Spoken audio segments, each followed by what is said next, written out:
नमस्कार दोस्तों, क्या उत्तर प्रदेश में लोकतंत्र गांव की दहलीज पर आकर थम गया।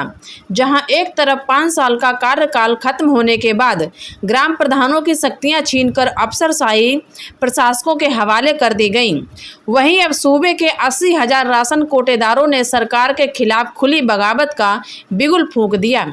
90 रुपए का कमीशन बनाम 200 रुपए की हुंकार। छात्र सड़क पर हैं, वकील आंदोलनरत हैं, किसान लामबंद हैं और अब प्रधानों व कोटेदारों की संयुक्त ताकत ने राजधानी लखनऊ की घेराबंदी कर दी।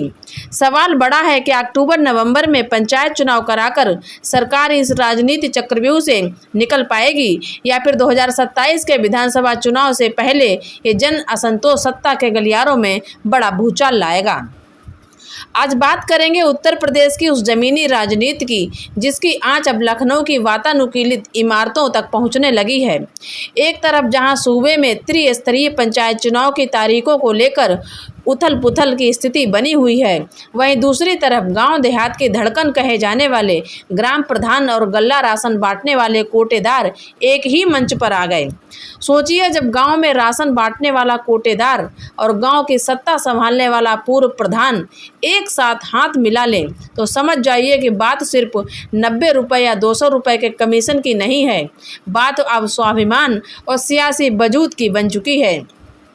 एक तरफ सूबे का युवा छात्र समुदाय सड़कों पर है, मजदूर अपनी मांगों को लेकर अड़ा हुआ है, वकीलों की हड़तालें जारी हैं, किसान अपनी समस्याओं को लेकर लामबंद है। कोटेदारों ने साफ चेतावनी दे दी, या तो 90 रुपये कमीशन बढ़ाकर 200 रुपये प्रति कुंटल करो, वरना पूरे प्रदेश में राशन वितरण की ई-पॉस मशीनें बंद रहेंगी और विधानसभा का घेराव होगा। आज की इस विशेष वीडियो में एक एक परत उधेड़ेंगे। आखिर पंचायत चुनाव की गाड़ी कहां फंसी है, प्रशासक बैठने से गांव का विकास कैसे ठप पड़ा है और 2027 के महासमर से पहले क्या योगी सरकार चौतरफा घिरती नजर आ रही। चलिए शुरू करते हैं उत्तर प्रदेश की सबसे बड़ी ग्राउंड रिपोर्ट को। दोस्तों, सबसे पहले बात करते हैं उन राशन कोटेदारों की जिन्हें सरकार सार्वजनिक वितरण प्रणाली यानी पीडीएस की रीढ़ मानती है। कोरोना काल से लेकर आज तक मुफ्त राशन बांटने की जिस योजना का ढिंढोरा पूरी दुनिया में पीटा गया, उसे धरातल पर उतारने वाले यही कोटेदार हैं। लेकिन आज इनकी हालत क्या है। उत्तर प्रदेश में एक कोटेदार को 1 कुंटल राशन बांटने पर मात्र 200 रुपये का कमीशन मिलता है। इस महंगाई के दौर में जब दुकान का किराया, ई-पॉस मशीन का नेट पैक, तुलाई का खर्च और पल्लेदारी सब कोटेदार के सिर पर हो तो 90 रुपये में परिवार का गुजर बजर कैसे हो। पड़ोसी राज्य हरियाणा में यही कमीशन 200 रुपये प्रति कुंटल है, दिल्ली में 200 रुपये है, गोवा में 230 रुपये प्रति कुंटल है और गुजरात में तो 20,000 की न्यूनतम आय गारंटी दी जा रही है। फिर देश के सबसे बड़े राज्य उत्तर प्रदेश के 80,000 कोटेदारों के साथ ये सौतेला व्यवहार सरकार क्यों कर रही है। आखिर सरकार चाहती क्या है।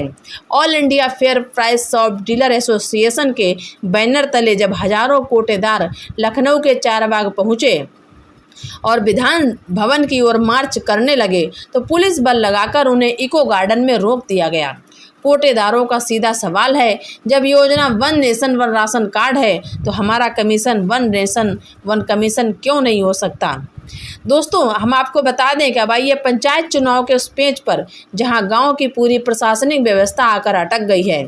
5 साल का पूरा कार्यकाल पूरा हुआ तो नियमानुसार ग्राम प्रधानों को पदमुक्त कर दिया गया और पंचायतों में प्रशासक बैठा दिए गए। लेकिन प्रशासक बैठने के बाद गाँव की ज़मीनी हकीकत क्या बदली। प्राथमिक विद्यालयों में मिड डे मील की देखरेख का जिम्मा अधर में लटक गया। गाँव में नलियाँ, सड़कों और खड़ंजों के बड़े विकास कार्य ठप हो गए। ब्लॉक प्रमुख से लेकर जिला पंचायत अध्यक्ष और ग्राम प्रधानों के अधिकार सीमित कर दिए गए, यानी कि छीन लिए गए। जब चुने हुए प्रतिनिधियों के हाथ से शक्तियां छीन ली जाती हैं और वो केवल नाम मात्र के रह जाते तो असंतोष पनपना लाजमी है। आज ग्राम प्रधान ठगा हुआ महसूस कर रहा है। जब इस असंतोष में कोटेदारों का गुस्सा भी जुड़ गया तो गांव में सरकार के खिलाफ एक नई राजनीतिक लामबंदी शुरू हो चुकी है। सूत्रों और प्रशासनिक गलियारों से छनकर खबरें जो आ रही हैं, राज्य सरकार और निर्वाचन आयोग अक्टूबर से नवंबर के बीच पंचायत चुनाव कराने की तैयारी में जुट गया है। राज्य सरकार ने समर्पित पिछड़ा वर्ग आयोग के जरिए आरक्षण व्यवस्था को अंतिम रूप देने और फर्जी डुप्लीकेट वोटरों के नाम काटने की प्रक्रिया पूरी कर ली है। दोस्तों, लाखों संदिग्ध नामों को मतदाता सूची से हटाया गया ताकि चुनाव पारदर्शी हो सके। लेकिन प्रश्न ये है कि क्या अक्टूबर नवंबर में वाकई बिगुल बजेगा या फिर राजनीति नफा नुकसान को देखते हुए इसे टाला जाएगा। बड़े नेता और जनप्रतिनिधि इस मुद्दे पर दबी जुबान में बात कर रहे हैं कि कोई भी खुलकर बोलने को तैयार नहीं है, क्योंकि सब जानते हैं अगर इस समय गांव में चुनाव हुए तो कोटेदारों और पूर्व प्रधानों की नाराजगी चुनाव परिणाम पर भारी पड़ सकती है। दोस्तों, यदि आप राजनीति के कैनवास को ध्यान से देखें तो इस समय उत्तर प्रदेश में हर वर्ग सड़क पर उतरने को आमदा है। छात्र व युवा रोजगार और भर्ती प्रक्रियाओं की पारदर्शिता को लेकर सड़कों पर हैं। वकील और किसान भी सड़कों पर हैं। दोस्तों, अपनी अपनी स्थानीय व नीतिगत मांगों को लेकर आंदोलन कर रहे हैं और कोटेदार और ग्राम प्रधान तो धरना दे रहे हैं। अब ये ग्रामीण बेल्ट का सबसे प्रभावशाली वर्ग भी मुकर गया तो सरकार क्या करेगी। राजनीति विश्लेषकों का मानना है कि जब गांव का कोटेदार और गांव का प्रधान एक साथ असंतुष्ट हो जाए तो इसका सीधा असर राज्य की 70% ग्रामीण आबादी पर पड़ता है। 2027 के विधानसभा चुनाव में महज कुछ ही समय बचा है। विपक्षी पार्टियां इस स्थिति को देखकर अपने अपने सियासी ताने बने बुन रही हैं और जनता के बीच लोभ लुभावन वादों के लॉलीपॉप बांटने के लिए तैयार हैं। दोस्तों, सबसे बड़ा सवाल योगी सरकार के सामने है। क्या सरकार कोटेदारों की मांग मानकर उनका कमीशन 90 रुपये से बढ़ाकर 200 रुपये करेगी?